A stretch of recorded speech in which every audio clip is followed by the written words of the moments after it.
Oh, yeah. Is there a library in the school? Lately I've gotten into reading a lot, so I'd like to check it out. Misha gives the kind of frown that makes it clear she doesn't consider reading a healthy hobby, but then picks up her smile again. There is. It's on the second floor. We can show it to you sometime. Thanks. I return to my food while the girls talk between themselves.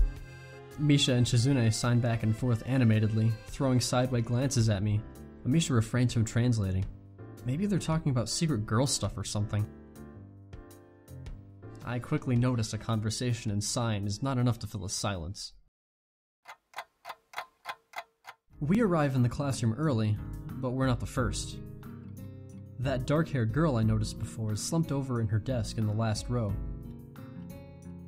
She jumps a little when Misha crashes into the room with the elegance of a rhino. She shrinks deeper into her seat. I can feel her tension all the way from here, as if she were slowly turning into stone just from our presence. Misha and Shizune either don't notice or don't mind it, as they walk directly past her to their seats and begin to converse. I'm left wondering about her, even when the classroom slowly fills with other students and finally the teacher. Getting into the rhythm of school feels strange. It's as if my brain remembers how this is done, but my body doesn't. Toward the end of class, I start yawning and counting the minutes left. I shouldn't be this tired on my first day of school. Maybe it's the long time spent in the hospital that made me like this. I'm even feeling physically weak and lifeless. Before long, the final bell rings. School's finally over for the day. Beside me, Misha and Shizune are having a short conversation. After a bit of deliberation, Misha turns to me.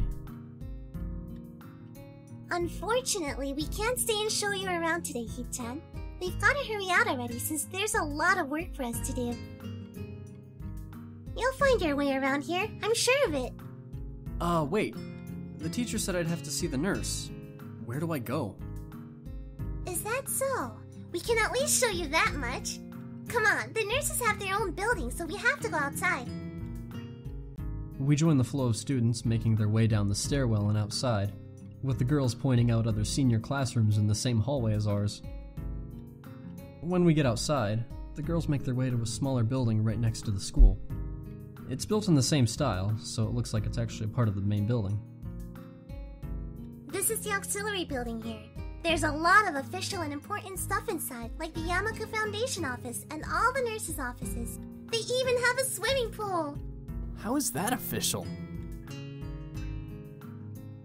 Don't be silly, Hee-chan. It's for physical therapy, of course.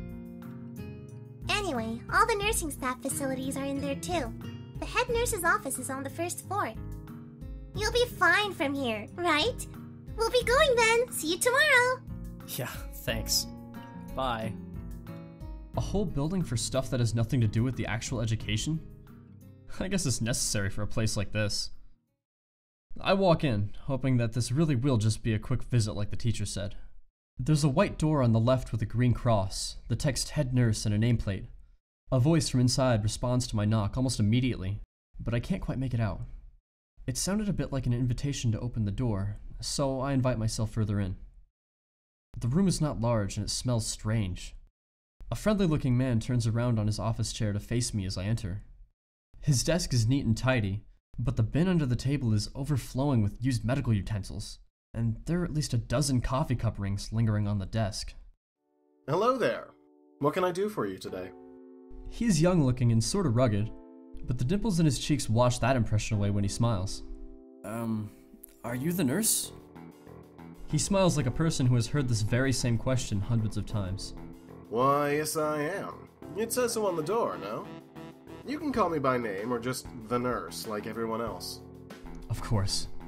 I shake off my confusion, realizing I probably should grab his extended hand. His handshake is rather firm and friendly. Right. I'm a new student, and my homeroom teacher told me to come and meet you. My name is Hisao Nakai. His eyes light up with revelation and he snaps his fingers. Oh, you're that Nakai. I was just reading your file this morning. Some kind of chronic arrhythmia and related congenital heart and muscle deficiency, right? He gestures for me to sit down in a vacant armchair in front of his desk. Yes. Good. Well, you've probably already been briefed about the school enough, so I'll just go over this quickly. We have all kinds of facilities here, mostly physical therapy and such. There's always someone from my staff around, even at night, so never hesitate to call us if there is a problem. The famous 24-hour nursing staff. Wow, this is like a hospital. Well, not exactly. For instance, we don't do brain surgery here. His joke feels so out of place that I'm left wondering why he even said it. Yeah. It's just that it's really weird to have so many medical people at a school. You'll get used to it. I'm not so sure of that myself, but I don't let the nurse know it. Now, let me just find your file again. While he searches for something from his computer and shuffles stacks of papers around, I let my gaze wander around the room. It's the epitome of generic, I'd like to say. Beige walls and ceiling, dark gray laminate flooring, and all the equipment you'd expect from a school nurse's office. Even the ridiculous educational posters are hanging on all 4 walls, reminding me to eat properly, 3 times a day and from all the food groups. Smiling, the nurse draws a thick file from a stack of similar thick files and opens it. So, you already have medication for the arrhythmia. Just remember to take your pills every morning and evening or it won't be much help. Apart from that, do you do any sports? Rash stuff like, I don't know, boxing? He grins at his own joke, but I don't. Well, I played soccer occasionally with some classmates. Alright, I'm afraid I'm gonna have to recommend you refrain from doing that, at least for the time being. Oh.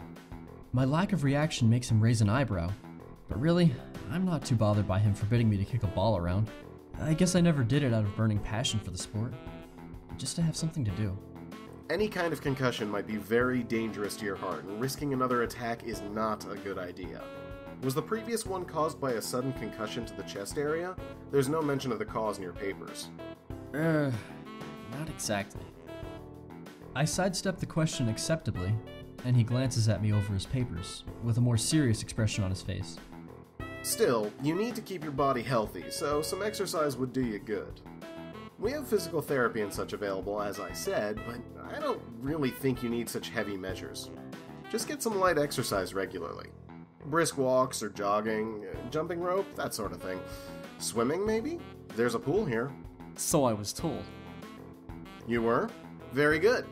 At any rate, and I'm sure you've been told this before, you just need to take care not to overexert yourself. He wags his finger to emphasize the point. No need, really. I've heard this 1,000 times already.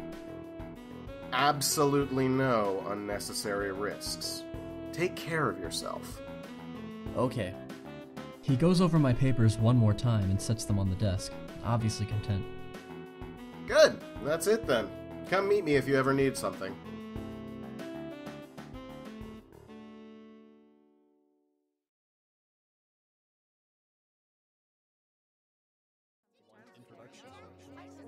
I just want to go